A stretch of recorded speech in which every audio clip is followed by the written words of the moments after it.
يهده الله فلا مضل له ومن يضلله فلا هادي له ونشهد أن لا إله إلا الله وحده لا شريك له ونشهد أن سيدنا ونبينا وحبيبنا ومولانا محمد صلى الله تعالى عليه وسلم أما بعد فقد قال الله تعالى في كلامه المجيد وفرقانه الحميد زبان খুলে সকলে আমার সাথে পড়েন أعوذ بالله من الشيطان الرجيم بسم الله الرحمن الرحيم يا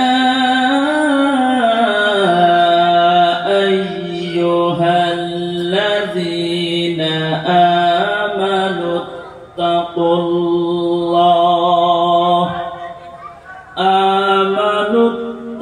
الله حق تقاته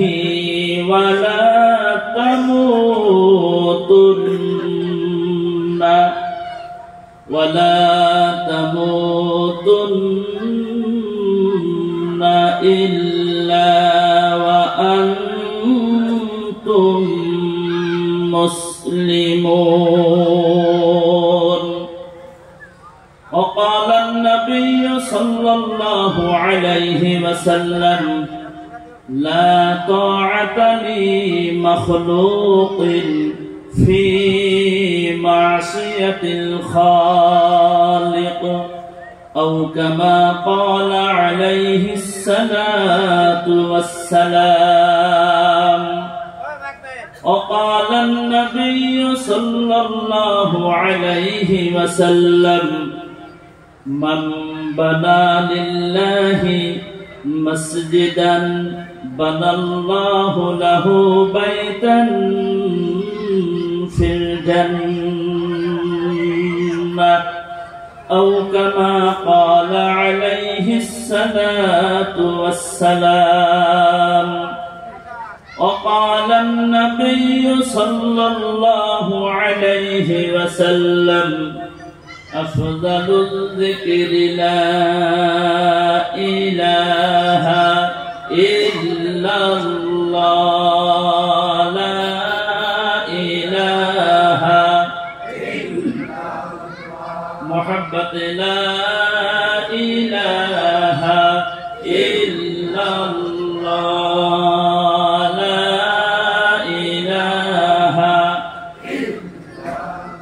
زر زر لا إله إلا الله لا إله إلا الله أرزر لا إله إلا الله لا إله إلا الله لا إله إلا الله محمد رسول الله সকলেই বলেন সাল্লাল্লাহু আলাইহি ওয়াসাল্লাম। আজকের এই 9 নভেম্বর 2024 ইংরেজি শনিবার দিন গত রাত্রে কোলাহলকারী গান্ধীনগর মসজিদের উন্নতিকল্পে চতুর্থ বার্ষিক ধর্মসভার সুনামধন্য সম্মানিত মাননীয় সভাপতি সাহেব, আজকের এই পবিত্র ধর্মসভায় যার কথা শোনার জন্য আপনারা উপস্থিত হয়েছেন, যার আকর্ষণে আপনারা এখানে উপস্থিত হয়েছেন, এসেছেন, সুদূর দরং ডিস্ট্রিক্ট থেকে আসা ওয়াল আসাম আহলে সুন্নাত মাদ্রাসা শিক্ষা বোর্ডের সভাপতি শাইখুল হাদিস হযরত মাওলানা মুফতি মুকিবুর রহমান আজহারি সাহেব দামাত বারাকাতুহুমুল আলিয়া, আমার আগে বক্তব্য দিয়েছেন হযরত হাফিজ ও কারি মাওলানা আব্দুল হাই সাহেব, আরো অন্যান্য উলামায়ে কেরামগণ হয়তো বক্তব্য দিয়েছেন, সকলেরই নাম আমি জানি না। যারা কথা বলেছেন আমরা যারা শুনেছি, শোনা বলাকে আল্লাহ তাআলা আমল করার জন্য তৌফিক দান করুক, বলুন আমিন। স্টেজে বসে থাকা আকাশের তারকা ৩৬ জাতির মাথার মুকুট ওয়ারাসাতুল আম্বিয়া হযরত উলামায়ে কেরাম, বিশেষ করে স্টেজে বসে আছেন আমার মুরব্বী, আপনাদের সকলেরই পরিচিত আমার শিক্ষাগুরু, আমার ওস্তাদ হযরত হাফিজ আবু শামা সাহেব দামাত বারাকাতুহুমুল আলিয়া। আমার সাথে এসেছেন আমার বড় ভাই হযরত মাওলানা শরীফুল ইসলাম কাসিমি সাহেব, উপস্থিত আরো অন্যান্য উলামায়ে কেরামগণ।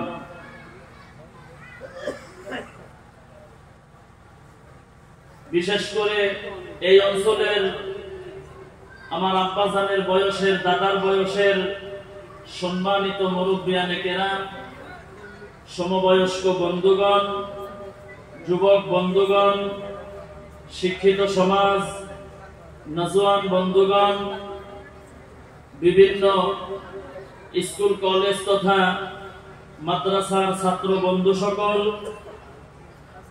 ছোট ছোট ছেলেরা, পর্দার আড়ালে বসে থাকা আমার অতি আদরের সম্মানিতা মা এবং বোনেরা, আমি আবারও সালাম দিলাম, আসসালামু আলাইকুম ওয়া রাহমাতুল্লাহি ওয়া বারাকাতুহু।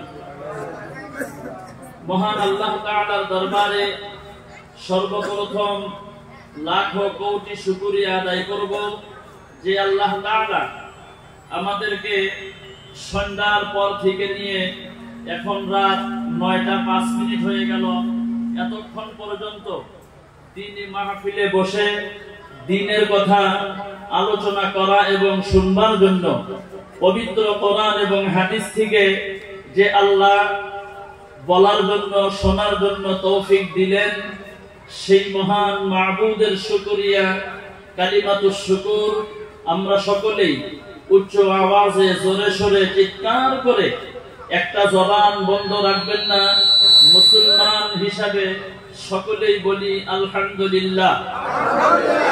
হয় না? আরো জোরে বলেন আলহামদুলিল্লাহ।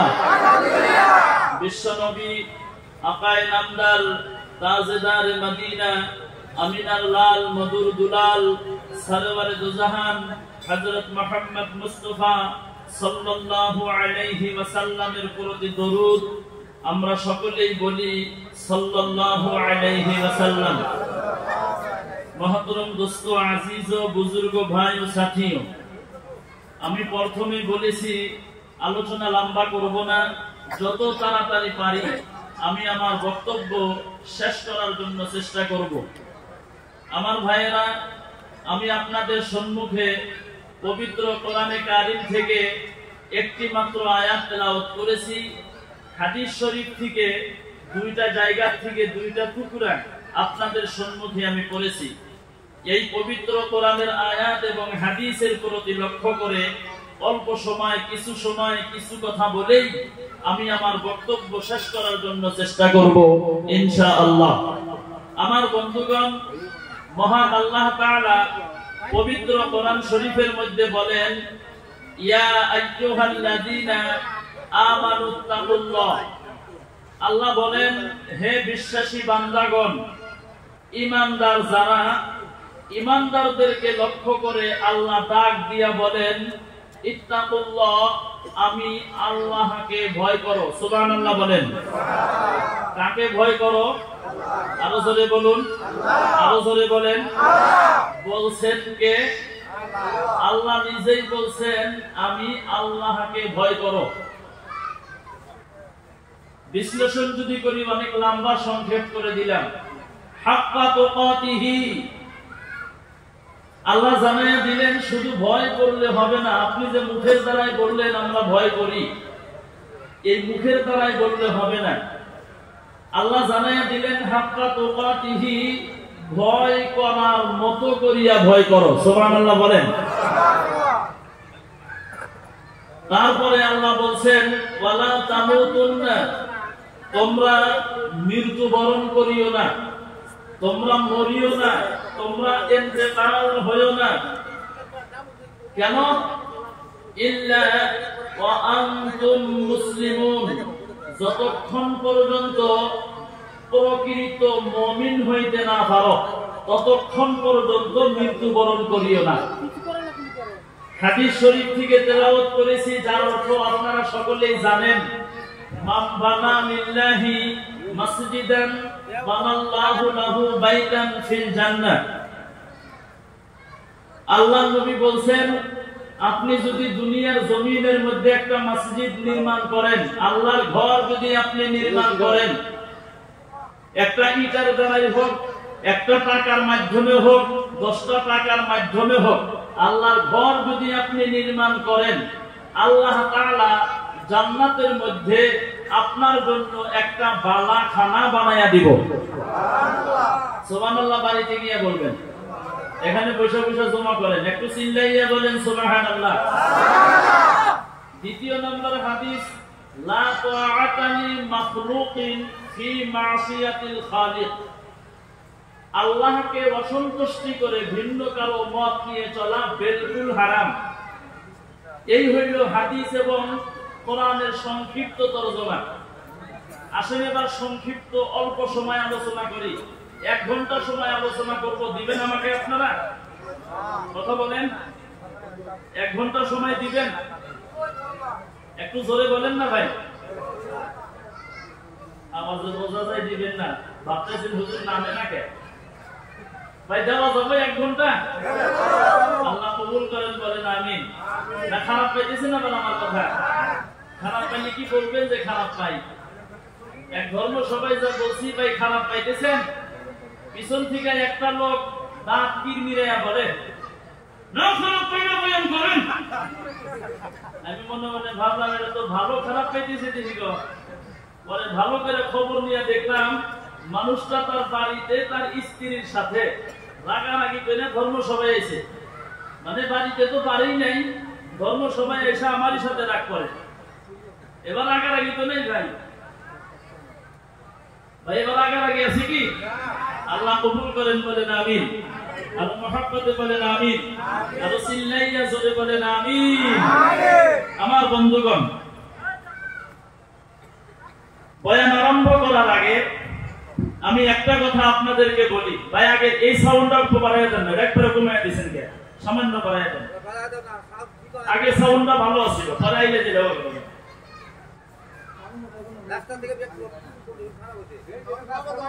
অসুবিধা মানে কানে ধরে যাইটা করছে, দুঃখ বোঝায় না।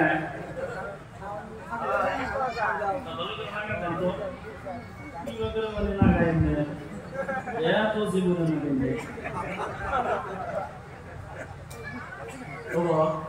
এটা কোনে কাটাইছে কথা দিয়ে? আল্লাহ কবুল করেন, বলেন আমিন। আমার বন্ধুগণ, বয়ান আরম্ভ করার আগে একটা কথা বলি। যেহেতু মসজিদের উন্নতি কল্পে ধর্মসভা, মাহফিল মসজিদের একটা মূল উদ্দেশ্য, ঠিক না? মাহফিল মসজিদের একটা মূল উদ্দেশ্য। আমরা যারা ধর্মসভায় এসেছি, কোরআন এবং হাদিসের কথা শোনার জন্য যারা এসেছি, যারা বসেছি, আমার একটা কথার জবাব দিবেন, আমাদের উপরে মুসিবত আসুক এইটা আমরা কেউ চাই? কথা বলেন, চাই না। আমরা আর্থিকভাবে গরিব হয়ে যাই, দরিদ্র হয়ে যাই, এইটাও আমরা কেউ চাই? চাই না। আমাদের উপরে মুসিবত আসুক এটাও চাই না, আমরা গরিব হয়ে যাই এটাও আমরা চাই না। তাহলে এই দুই জিনিস থেকে বাঁচার রাস্তা কোনটা? এই দুই জিনিস থেকে, মুসিবত থেকে উদ্ধার হওয়ার জন্য, গরিব থেকে মালদার হওয়ার জন্য একটাই পথ, একটাই রাস্তা, সেটা হলো আল্লাহর রাস্তায় দান করা। সুবহানাল্লাহ বলেন। আল্লাহর রাস্তায় দান করা। আল্লাহ নবী সাল্লাল্লাহু আলাইহি ওয়াসাল্লাম বলেন, হাদিসে কুদসি, আল্লাহ রাসূল বলেন, তোমরা বেশি বেশি খরচ করো, আমি আল্লাহ তোমাদের উপরে খরচের ব্যবস্থা করে দিব। সুবহানাল্লাহ বলবেন না? আল্লাহ নবী বলছেন, তোমরা বেশি বেশি খরচ করো, আল্লাহ তোমাদের উপরে খরচের ব্যবস্থা করে দিব। পানি দেখবেন উজান থেকে বাটির দিকে যায়, তাই না? আপের উপরে যদি ছাইরা দেন ডাউনের দিকে যাইব। বরফ দেখবেন তার গুণ হইল ঠান্ডা, আগুনের গুণ হইল গরম। তদ্রূপ মালের গুণ, টাকার গুণ, পয়সার গুণ হইল খরচ হওয়া। হাসান রাদিয়াল্লাহু তাআলা আনহুকে প্রশ্ন করা হলো, মাল খরচের সীমা রেখা কি? হাসান রাদিয়াল্লাহু তাআলা আনহু বললেন, লা খায়রা ফিল ইসরাফ ওয়ালা ইসরাফা ফিল খায়র। লা খায়রা ফিল ইসরাফ, আল্লাহর সন্তুষ্টির বাইরে খরচ করলে কোনো ভালাই নাই, কোনো বরকত নাই, কোনো ফায়দা নাই, কোনো লাভ নাই। ওয়ালা ইসরাফা ফিল খায়র, ভালোর রাস্তায় যত দিবেন সব ভালো, সব কামিয়াবি, সব ফায়দা হবে। আল্লাহ নবী সাল্লাল্লাহু আলাইহি ওয়াসাল্লামের নিকটে একজন সাহাবী আসলেন। সাহাবী আয়েশা বলেন, হুজুর, আমি অত্যন্ত গরিব মানুষ, আমার কাছে টাকাও নাই, পয়সাও নাই, আমি চলতে পারি না, আমি বসতে পারি না, আমি খাইতে পারি না।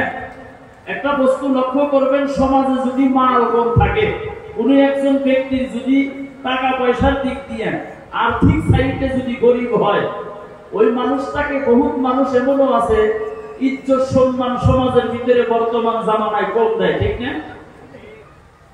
একজন মানুষ অত্যন্ত ধনী মানুষ, টাকা পয়সা, অট্টালিকা, মাল দৌলত, বাড়ি গাড়ি, কোনো জিনিসের অভাব নাই, মানুষটা যদি অশিক্ষিত হয়, তারপরেও দেখবেন তার সমাজের মধ্যে সম্মান আছে।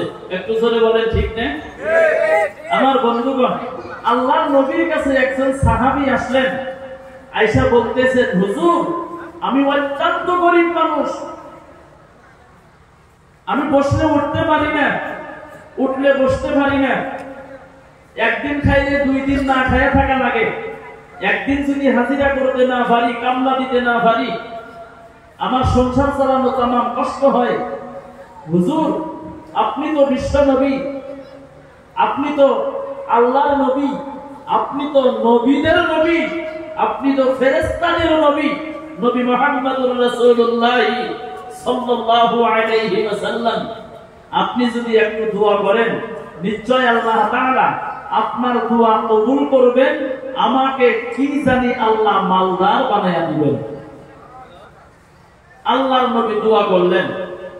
কিছুদিন যাইতে না যাইতেই দোয়া করার আগে বললেন, তোমার জন্য দোয়া করার কোনো প্রয়োজন নাই। একটু মনোযোগ দিবেন, তোমার জন্য দোয়া করার কোনো প্রয়োজন নাই। হুজুর কি করবো তাহলে? বলে তুমি বেশি বেশি করে আল্লাহর রাস্তায় দান করো, আল্লাহ তোমাকে ধনী বানাইয়া দিল। সাহাবী চলে গেলেন, আল্লাহর নবীর কথা মানতেই হবে। দান করবো কি দিয়া? দান করার মতো কিছু নাই।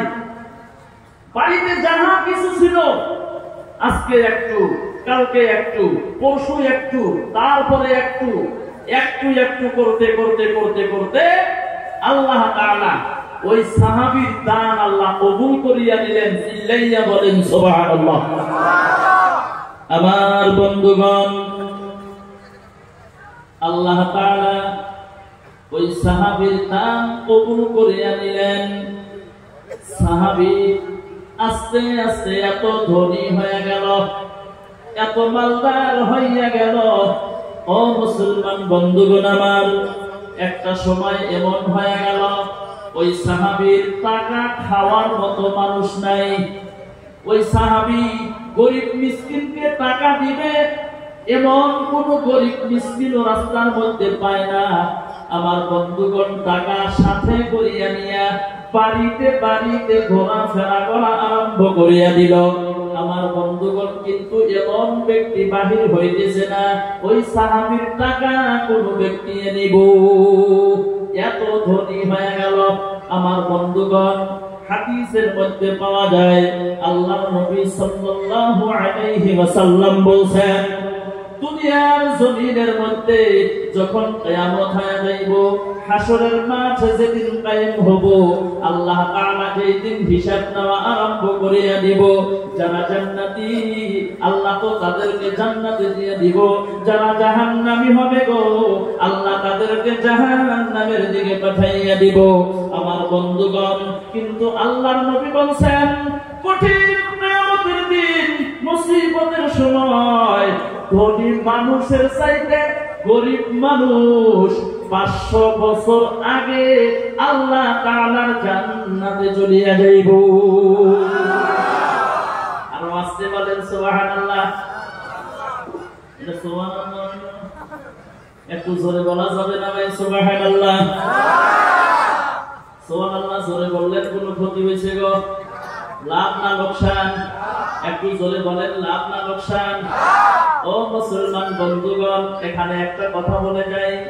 আল্লাহর নবী বলেন সুবহানাল্লাহি তামলাউর রিজা, যে যত বেশি সুবহানাল্লাহ বলবে কঠিন কিয়ামতের দিন তার নেকির পাল্লা তত বেশি ভারী করিয়া দেওয়া হবে।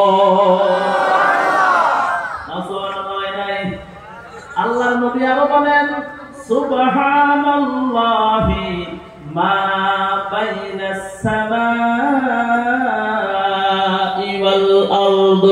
বিশ্বনবী সাল্লাল্লাহু আলাইহি ওয়াসাল্লাম ঘোষণা দিয়ে দিল, এই পৃথিবীর জমিনের মধ্যে যদি কেউ একবার সুবহানাল্লাহ বলে, আসমান থেকে নিয়ে জমিন পর্যন্ত, জমিন থেকে নিয়ে আসমান পর্যন্ত যতটুকু খালি জায়গা আছে গো, আল্লাহ তাআলা ওই ব্যক্তির নামায় আমলের মধ্যে নেকি লিখিয়া ভরপুর করিয়া দিব। আমার বন্ধুগণ, তাও হয় নাই সুবহানাল্লাহ। আর একটা সর্বশেষ বলি, অনেক হাদিস আছে। আল্লাহর নবী বলেন সুবহানাল্লাহি ওয়া বিহামদিহি সুবহানাল্লাহিল আযীম। এই কালিমাটা আপনারা জানেন কি জানেন না? জোরে বলেন। এবার কথা বলেন, জানেন না নাই? ছোটবেলায় মক্তবে শিক্ষা দেওয়া হয়েছিল। হুজুর যারা ছিলেন, আমাদের মক্তবের ওস্তাদ যারা ছিল, শিক্ষা গুরু যারা ছিল, তারা আমাদেরকে শিক্ষা দিয়েছে দুইটি কালিমা, জবানে হালকা মিজানে ভারী। এক নম্বরে হলো সুবহানাল্লাহি ওয়া বিহামদিহি, দুই নম্বরে হলো সুবহানাল্লাহিল আযীম। মনে আছে না নাই? জোরে বলেন। এ বন্ধুগণ আমার, আল্লাহর নবী জানাইয়া দিল পৃথিবীর জমিনের মধ্যে যদি এই কালিমাটাকেও একবার উচ্চারণ করে আল্লাহ তাআলার কুদরতি হাতের দ্বারা ওই ব্যক্তির জান্নাতের মধ্যে একটা খেজুর গাছ লাগাইয়া দেয়। বন্ধুগণ আমার, শুধু তাই না, কিয়ামত যখন হয়ে যাইব, হাসরের মাঠ যেদিন কায়েম হবে, আল্লাহ রাব্বুল আলামিন যেই দিন আমার আপনার হিসাব নামা আরম্ভ করিয়া দিব, আমার বন্ধুগণ যারা জান্নাতি আল্লাহ তাদেরকে জান্নাতের মধ্যে পাঠাইয়া দিবেন বন্ধু, আর যারা জাহান্নামী হবে গো আল্লাহ তাদেরকে জাহান্নামের দিকে পাঠাইয়া দিব। আমার বন্ধুগণ, এবার যারা জান্নাতি, কিছু সংখ্যক জান্নাতীরা দেখবে আমিও জান্নাতি, অমুকেও জান্নাতি, আমার জান্নাতের মধ্যে লক্ষ লক্ষ খেজুর গাছ দেখে অমুকের জান্নাতের মধ্যে কেন একটা খেজুর গাছ নাই? খেজুর গাছ জান্নাতি আল্লাহ রাব্বুল আলামিনকে ডাক দিয়া বলবেন, মাবুদ গো, আমি তো জান্নাতি, আমার সঙ্গে অমুকেও জান্নাতি, কিন্তু আমার জান্নাতের মধ্যে লক্ষ লক্ষ খেজুর গাছ দেখি, অমুকের জান্নাতের মধ্যে কেন একটা খেজুর গাছ নাই? খেজুর গাছ ওলা জান্নাতের সাথে আল্লাহ তাআলা জবাব দিয়া বলবেন, না দেখবেন জান্নাতের সাথে আল্লাহ জবাব দিয়া বলবেন, এ বান্দা, দুনিয়ার জমিনের মধ্যে আমার রাসূল বলেছিল, দুনিয়ার মধ্যে আমার হাবিব ঘোষণা দিয়েছিল, আমার পবিত্রতা যদি কেউ একবার উচ্চারণ করে, আমার পবিত্রতা কেউ যদি একবার আলোচনা করে, আমার পবিত্রতা কেউ যদি একবার বিশ্লেষণ করে গবেষণা করে, আমি আল্লাহ আমার কুদরতি হাতের দ্বারা ওই ব্যক্তির জান্নাতের মধ্যে একটা খেজুর গাছ লাগাইয়া দেই। এরে বান্দা, দুনিয়ার জমিনের মধ্যে তুমি আমার কথা বেশি বেশি করে স্মরণ করেছিলে, আমার পবিত্রতা বেশি বেশি করে আলোচনা করেছিলে, আমার পবিত্রতা বেশি বেশি করে গবেষণা করেছিলে, সেই জন্য আমি আল্লাহ তোমার জান্নাতের মধ্যে লক্ষ লক্ষ খেজুর গাছ লাগিয়ে দিয়েছি। জোরে বলেন সুবহানাল্লাহ। লা ইলাহা ইল্লাল্লাহ। জোরে জোরে লা ইলাহা ইল্লাল্লাহ। আরো জোরে লা ইলাহা ইল্লাল্লাহ। জোরে লা ইলাহা ইল্লাল্লাহ। হয় না? আরো জোরে লা ইলাহা ইল্লাল্লাহ। বলো লা ইলাহা ইল্লাল্লাহ। কালিমাটা খারাপ না ভালো গো? এই জোরে বলেন, কালিমাটা ভালো না খারাপ? তাহলে এত আস্তে বলেন কেন? মুসা নবী আল্লাহ রাব্বুল আলামিনকে বলেছিলেন, মাবুদ, আমাকে তুমি একটা বাক্য শিক্ষা দাও, আমাকে তুমি একটা কালিমা শিক্ষা দাও, যেই বাক্যটা, যেই কালিমাটা পৃথিবীর কোনো মানুষ জানে না, আঙ্গমন যাতে হয়। আল্লাহ তাআলা জানাইয়া দিল, হে নবী মুসা, তুমি বেশি বেশি করে পড়ো লা ইলাহা ইল্লাল্লাহ। মুসা নবী ডাক দিয়া বলেন, মাবুদ, ও মাবুদ গো, তুমি যেই কালিমা শিক্ষা দিলা, তুমি যেই বাক্যটা শিক্ষা দিলা, এই কালিমাটা, এই বাক্যটা পৃথিবীর এমন কোনো মানুষ নাই যে এই কালিমাটা জানে না। কথা বলেন, জানে না? জানে না? পৃথিবীর প্রত্যেকটা জাত উপজাত এই কালিমা জানে। জোরে বলেন ঠিক কি নয়? আমার বন্ধুগণ, আল্লাহ তাআলা জানাইয়া দিলেন, হে নবী মুসা, কালিমা তো সকলেই জানে, কিন্তু একটা কথা ভালো করে মনে রেখো, এই কালিমার কত দাম, কত দাম তা তো তুমি জানো না। মুসা নবী ডাক দিয়া বললেন, আল্লাহ, এই কালিমার কত দাম তুমি অল্প জানাইয়া দাও। আল্লাহ তাআলা জানাইয়া দিল, পৃথিবীর জমিনের মধ্যে তুমি যত যাহা কিছু দেখতেছো, সমস্ত কিছু যদি একটা পাল্লার মধ্যে যদি তুমি রেখে দাও, আর এই কালিমাটা যদি একটা কাগজের টুকরার মধ্যে লেখো, ওই কাগজের টুকরাটা যদি তুমি অপর পাল্লার মধ্যে রেখে দাও, তুমি দেখবা কাগজে লেখা কালিমার টুকরার ওজনটা বৃদ্ধি হয়ে গেছে। তাহলে একটু জোরে বলি, লা ইলাহা ইল্লাল্লাহ। লা ইলাহা ইল্লাল্লাহ। বলো লা ইলাহা ইল্লাল্লাহ। জোরে লা ইলাহা ইল্লাল্লাহ। বলো লা ইলাহা ইল্লাল্লাহ। জোরে লা ইলাহা ইল্লাল্লাহ। যার দেহে আছে আমার আল্লাহর ভয়, যার দেহে আছে আল্লাহর ভয়, যার দেহে আছে আল্লাহর ভয়। আল্লাহ আল্লাহ সব সময় যার দেহে আছে আল্লাহর ভয়, যার দেহে আছে আল্লাহর ভয়। আল্লাহ আল্লাহ সব সময় তাহার নীতিরা ভালো লাগে না, এই দুনিয়া ভালো লাগে না, ভালো লাগে শুধু ইল্লাল্লাহ বলো লা ইলাহা, জোরে জোরে লা ইলাহা ইল্লাল্লাহ, জোরে লা ইলাহা বলো লা ইলাহা ইল্লাল্লাহ, লা ইলাহা লা ইলাহা ইল্লাল্লাহ মুহাম্মাদুর রাসূলুল্লাহ। সকলেই বলেন সাল্লাল্লাহু আলাইহি ওয়াসাল্লাম। এ মুসলমান বন্ধুগণ আমার, তাহলে জোরে বলেন সুবহানাল্লাহ, বলাই লাভ না লোকসান? আমরা সকলেই জোরে জোরে বলবো, বলেন ইনশাআল্লাহ। আমি ইনশাআল্লাহ করব, ভাবতেছি ইনশাআল্লাহ জোরে বলি যদি হুজুরে টেহা যায়, একটু জোরে বলেন ইনশাআল্লাহ। ইনশাআল্লাহ বলার লাভ আছে। ও মুসলমান বন্ধুগণ আমার, ধরে নেন এই গান্ধীনগরের একজন গরুর ব্যাপারী সিমনিতলা বাজারে যাইতেছে গরু কেনার জন্য। কথা বোঝা যায় তো ভাই? গান্ধীনগরের গরুর ব্যাপারী সিমনিতলা বাজারে যায় গরু কেনার জন্য। এই মুরব্বি হুজুরের সাথে রাস্তার মধ্যে সাক্ষাৎ হয়ে গেল। হুজুর সালাম দিয়ে মুসাফা করিয়া বলে, ব্যাপারী ভাই কোথায় যাও? বলে গরু কেনার জন্য যাই। গরু কেনার জন্য যাও? ইনশাআল্লাহ তো বললাম না। গরুর ব্যাপারী ডাক দিয়ে বলে, আমার টাকা দিয়ে আমি গরু কিনবো, ইনশাআল্লাহ কেন বলবো? হুজুরের মনে মনে শরম পাইলেন, কারে কি জিগাইলাম? যাও গরু কিনবে, যাও যাও না যাই গরু কেটে আমার কি হবো? এটা কবো না মানুষে। গরু কেনার জন্য বাজারে গেলেন। একটু জোরে বলবেন, গরুর বাজারে পকেট মারে বেশি থাকে না কম থাকে গো? আল্লাহ বলেন বেশি না কম? বন্ধুগণ আমার, গরুর ব্যাপারে যাইয়া একটা গরু পছন্দ করিয়া ফেলাইছে।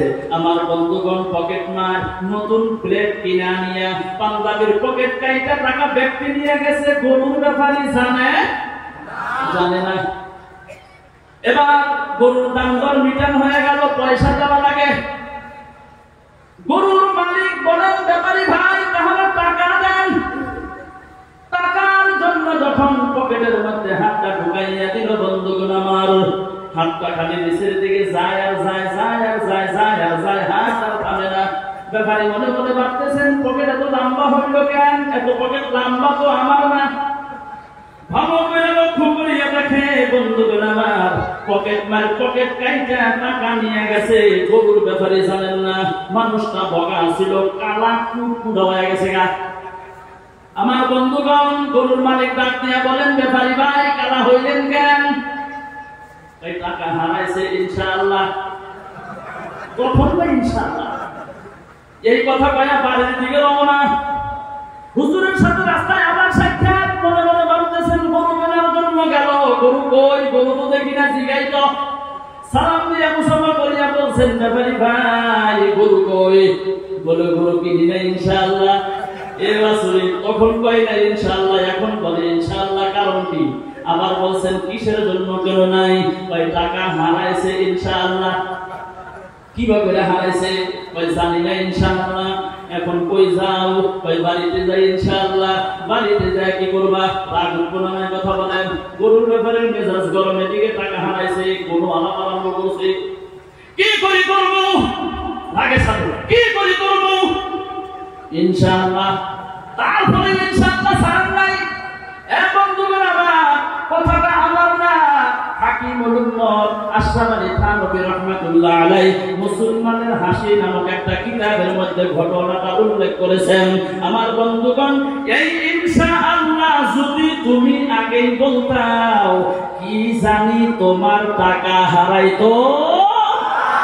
চিল্লাইয়া বলেন সুবহানাল্লাহ, আরো জোরে বলেন সুবহানাল্লাহ।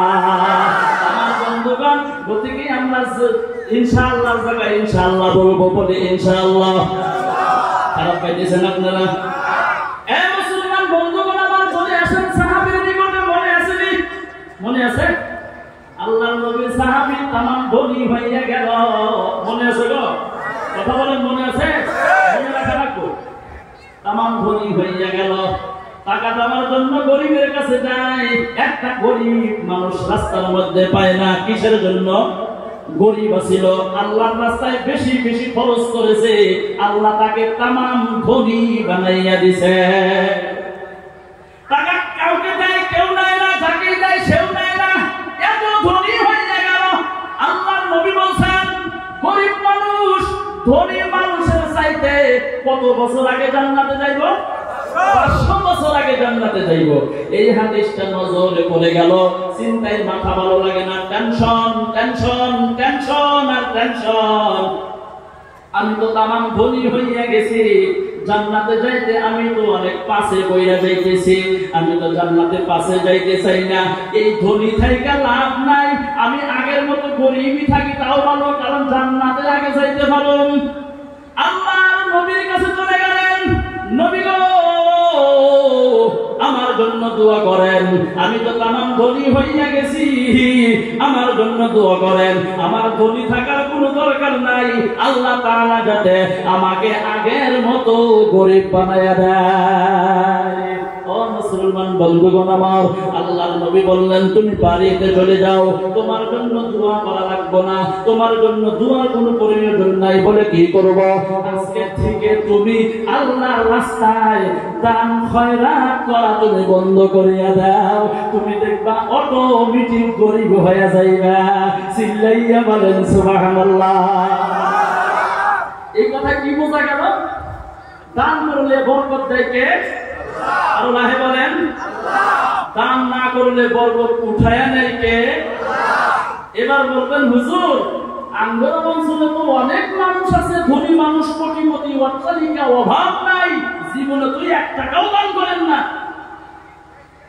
জীবনে কোনোদিন মসজিদে গিয়ে আসার করেন নাই, সেজদা দেন নাই আল্লাহকে, কোনোদিন 1 টাকা খয়রাত করেন নাই, খাড়া থেকে রাস্তার সাইডে মতে, তাও তো না হুজুর 3 তলা বিল্ডিং উপরে ছাদ দাও ঘর বাইরে করে দিয়েছে, একটা এলপি পাঞ্জাব ছিল, 2টা হয়েছে, একটা মোটরসাইকেল ছিল, এখন রয়্যাল এনফিল্ড কিনছে না কি নাম কয়, আগে টাটা সুমো ছিল, হেটা বাদ দিয়ে এখন হুজুর ব্রেজা কিনছে, ব্রেজা বাদ দিয়ে টাটা ম্যাক্সন কিনছে, বলে হেটাও বাদ দিয়েছে, ভালো লাগে না, নোভা কিনছে, হেটাও ভালো লাগে না, এর থেকে মার্সিডিজ গাড়ি আরো দামি কি গাড়ি আছে ওইটা কিনছে। তাও তো না হুজুর কত ধনী, 1 টাকা জীবনে দান করলো না, কোনোদিন খয়রাত করলো না, খাড়া থেকে মতে কোনোদিন মসজিদে গিয়ে একত্র নামাজ পড়লো না, তাও তোমরা এত ধনী। আমার বন্ধুগণ, কিন্তু তার মধ্যে বরকত, কথা বলেন, বরকত নাই। কিভাবে নাই? নমরুদ